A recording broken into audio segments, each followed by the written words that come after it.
So our next talk is by Dr. Adriana Gomes, Understanding GI Challenges in Angelman Syndrome, What Families Can Learn from the Natural History Study.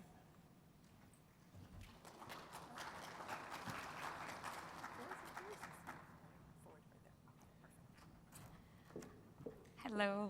Oh, let me just look. Okay.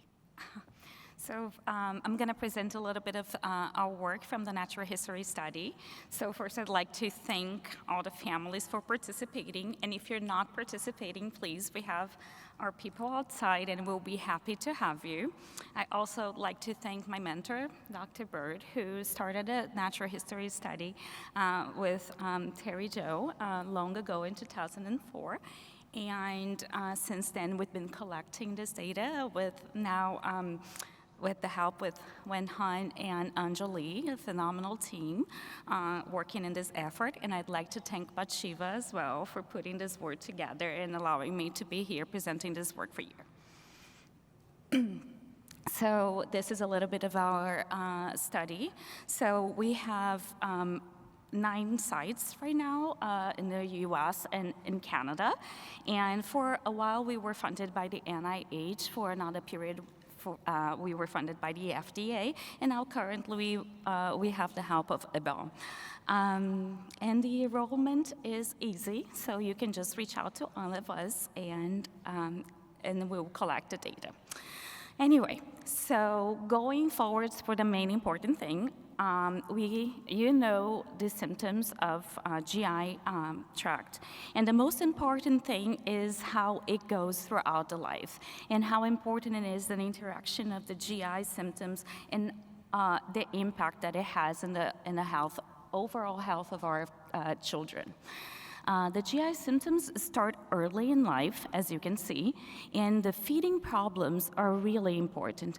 You see that about 70% of children with deletion will present with feeding difficulties early in life. And this can be so severe that lead to failure gaining weight. It is more important in the deletion subgroup, but the mutations, the kids with mutation also present a very important difficulties gaining weight. And the GI symptoms persist throughout the life. You see that later in life, you're gonna have the reflux. It can start earlier as well, but also goes throughout the life with as much as 40% of our patients with deletions present some degree of reflux. And you see it's a little bit less for the other subtypes, but it's still very important, about a third of our patients. And you see that the most common treatments that we do are proton pump inhibitors and the H2 receptor antagonists and antacids to help with the symptoms. In terms of constipation, constipation is the biggest deal, I must say. We have about 70% of our patients complaining of constipation, and I'm sure you guys know that well.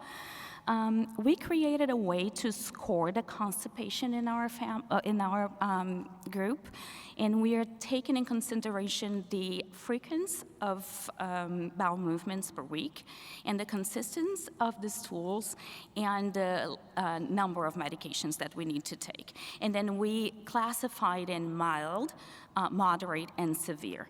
And you see that most of our children will present with moderate constipation. And the number of medication taken is also considerable. So about 50% of our patients are taking some medication for constipation, and they can vary in stimulants or laxatives, or some type of dietary supplements, and those are fibers or magnesium. But one important thing that I want to mention here is that you see them about 70% or 80% of our patients will have constipation, but we are seeing that only 50%, about 50% of our patients are treating this.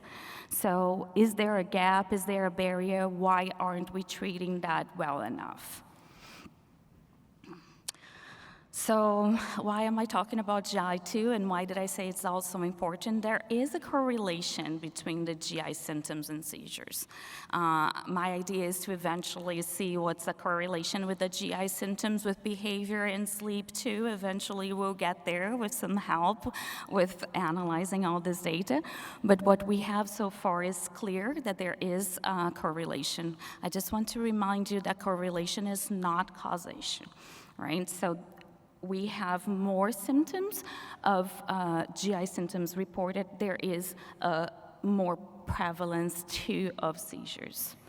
And this is at this level. So if someone is complaining of the GI symptoms, you're gonna see as high as a prevalence of 53 to 100% of the patients with seizures. And when there are non-symptoms of GI, and these are all of those, reflux, gagging, drooling, you're gonna see the prevalence of seizures are way lower. And then we also check all the prevalence of seizures. So here we can see that most of our patients are well controlled. About 90% of them did not present any severe seizures in the last 4 weeks, and those are the medications that they are doing. Thank you.